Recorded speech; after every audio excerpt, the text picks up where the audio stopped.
یہ اب آپ نے خود پڑھنی ہے. کل میں شروع کروں گا آپ کا ولا تشرکوا بہ شیئا. شرک کیا ہے، اس کی کیا قسمیں ہیں، اس کے بارے میں حدیث کیا ہے، قرآنی آیات کیا ہے. انشاءاللہ یہ کل ہمارا ٹاپک شروع ہوگا، اور آپ ان سے پہلے دیکھ کے پڑھ کے آئیں گے تو انشاءاللہ پھر آپ کو بھی بہت اچھی طرح سمجھ آئے گا. سر اللہ تعالیٰ آپ کو صحت تندرستی والی لمبی عمر دے. آپ ہمیں سکھاتے رہے اور ہم سیکھتے رہے. آمین. اللہ ہم سب کے ساتھ یہی احسان کرے. جزاک اللہ. سر ان کو سر جو خامن کے حقوق کے آیا بارے ہے میں بھی کچھ بتائیں. جی خامن کے حقوق کے بارے میں بھی ان کو بتایا جائے. کیا بتایا جائے؟ شوہر کے حقوق کے بارے میں سر. جی سر یہ بہت ضروری ہے. اچھا یہ میں بتا دوں گا آپ کو، لیکن ابھی جو آیت میں نے پڑھی ہے پہلے اس کو ایکسپلین کروں گا. تو جو ٹاپک آپ کہیں گے انشاءاللہ اس کو بطور صرف شوہر کے حقوق نہیں بلکہ بیوی کو شوہر کو پتہ ہونے چاہیے، اور شوہر کے حقوق بیوی کو پتہ ہونے چاہیے. اگر یہ ان کے حقوق ادا نہیں ہوں گے تو بہت بڑا مسئلہ ہوگا آخرت میں. ٹھیک ہے، انشاءاللہ اس کا بیان ہوگا.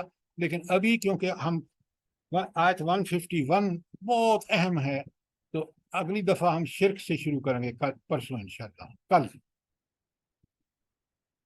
ٹھیک ہے.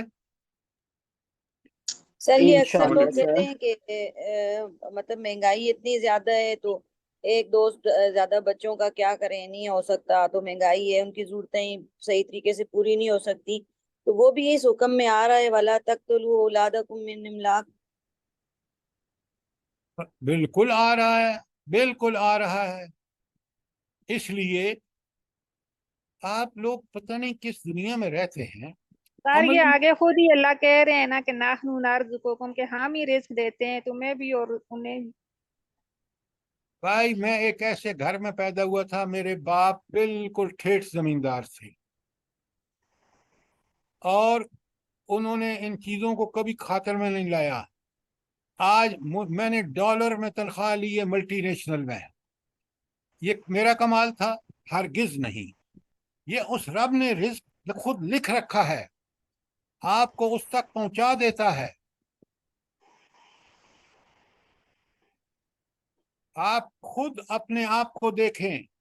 ہمارے والدین کے پاس کچے کوٹھے تھے، آج ہمارے پاس کوٹھیاں ہیں اس میں اسلام آباد میں. یہ ہم نے خود لی ہیں؟ یہ کس نے دی ہیں ہمیں؟ ذرا اللہ سوچو، پاک. ذرا سوچو. اللہ یہ ہمیں مغرب نے پتہ نہیں، نعوذ باللہ. ہم حضرت سنیں، بڑی اہم بات بتا رہا ہوں آپ. مولانا اشرف علی تھانوی سے کسی نے کہا کہ مولانا مجھے نصیحت کیجیے، بڑے غور سے سنیے. تو مولانا نے فرمایا اس سے کہ تم خدا نہ بننا. اس نے کہا توبہ توبہ توبہ توبہ، میں خدا کیسے بنوں گا، یہ کیا آپ نے بات فرما دی ہے. انہوں نے کہا نہیں، اب سنیں، جو لوگ قرآن سے واقف ہیں نا، اس نے مولانا اشرف تھانی مرحوم نے جواب دیا، جب تم سمجھتے ہو نا کہ رزلٹ وہ ہوں گے جو میں سمجھ رہا ہوں، یا ان رزلٹ پر میں قادر ہوں، اس وقت آپ اپنے آپ کو خدا بنا لیتے ہیں. تو خدا کو خدا سمجھیے، وہ ہمارے حالات سے بہت اچھی طرح واقف ہے. سبحان اللہ سبحان اللہ. آپ خود سوچیں، آپ کے سر نیک بچے یہ ہوں گے، آپ کو دنیا اور آخرت کی بھلائیاں اللہ تعالیٰ دے گا. ان کی تربیت کر کے تو دیکھیے. سال پھر ذرا پلیز تو بتا دیجیے. اشرف تھانوی کی میں لکھ رہی تھی. تو انہوں نے، بندے نے پوچھا نا کہ آپ مجھے نصیحت کیجیے، تو انہوں نے جواب دیا کہ خدا مت بننا. اس نے کہا توبہ توبہ، میں کیسے خدا بن سکتا ہوں. اس نے کہا آپ خدا بنتے ہیں. کب خدا بنتا ہے بندہ؟ جب وہ اب سمجھتا ہے کہ میری سوچ ٹھیک ہے نعوذ باللہ اللہ کے مقابلے میں. یہ جو ابھی آپ نے کہا کہ بچے مہنگائی ہے، فلان ہے، یہ ہے، وہ ہے، آپ اللہ پر یقین کر کے تو دیکھیے. سر سیلف میڈ بھی یہی کہتا ہے نا، سیلف میڈ. وہ کہتا ہے کہ میں سیلف میڈ ہوں. بے شک. تو کل ذرا آپ یہ 5 چیزوں کے بارے میں قرآنی آیات بھی دیکھیے، احادیث بھی دیکھیے، انشاءاللہ کل کھول کے بیان کروں گا. پہلا نقطہ کل بیان کریں گے اور پھر آگے چلیں گے انشاءاللہ. پوائنٹ نمبر 5واں جو پوائنٹ ہے، کسی جان کو اللہ نے محترم نہیں ٹھہرایا، مطلب محترم حق کے ساتھ نہ حق قتل نہ کرو. تو اس میں جو حق والی بات ہے جو آپ کہہ رہے تھے، وہ پہلے یہ والا ایکسپلین کریں گے یا اگلی آیت پہ جائیں گے؟ ایک ایک آیت کو جس ترتیب سے آئی ہے اسی ترتیب سے ایکسپلین کروں گا، ٹھیک ہے؟ اور آپ کو انشاءاللہ جب اس کی باری 5ویں نمبر پہ آئے گی تو پوری کھول کے بیان کروں گا کہ حق کا قتل کرنا کیا ہے اور نا حق کیا ہے، اور اللہ قرآن و سنت سے اس کا بیان ہوگا انشاءاللہ. ٹھیک ہے آصف صاحب؟ جزاک اللہ. جی ٹھیک ہے، جزاک. اب آپ دعا مانگ لیجئے تو انشاءاللہ کل پھر بات کریں گے. اعوذ باللہ من الشیطان الرجیم، بسم اللہ الرحمن الرحیم. اللہم آنس واشفینا فی قبورنا، اللہم ارحمنا بالقرآن العظیم واجعلہ لنا اماما ونورا وہدی ورحمہ. اللہم ذکرنا منہ ما نسینا وعلمنا منہ ما جہلنا وارزقنا تلاوتہ آناء اللیل وآناء النہار واجعلہ لنا حجتا یا رب العالمین. اللہم ارزقنی التفکر وتدبر بما یتلوہ لسانی من کتابک والفہم لہ والمعرفت بمعانی والنظر فی عجائب والعمل بذلک ما بقیت انکا علی کل شیء قدیر. آمین ثم آمین. ربنا تقبل منا انکا انت السمیع العلیم وتب علینا انکا انت التواب الرحیم. سبحان ربک رب العزت عما یصفون وسلام علی المرسلین والحمد للہ رب العالمین. آمین ثم آمین. جزاک اللہ. جزاک اللہ. جزاک اللہ خیر.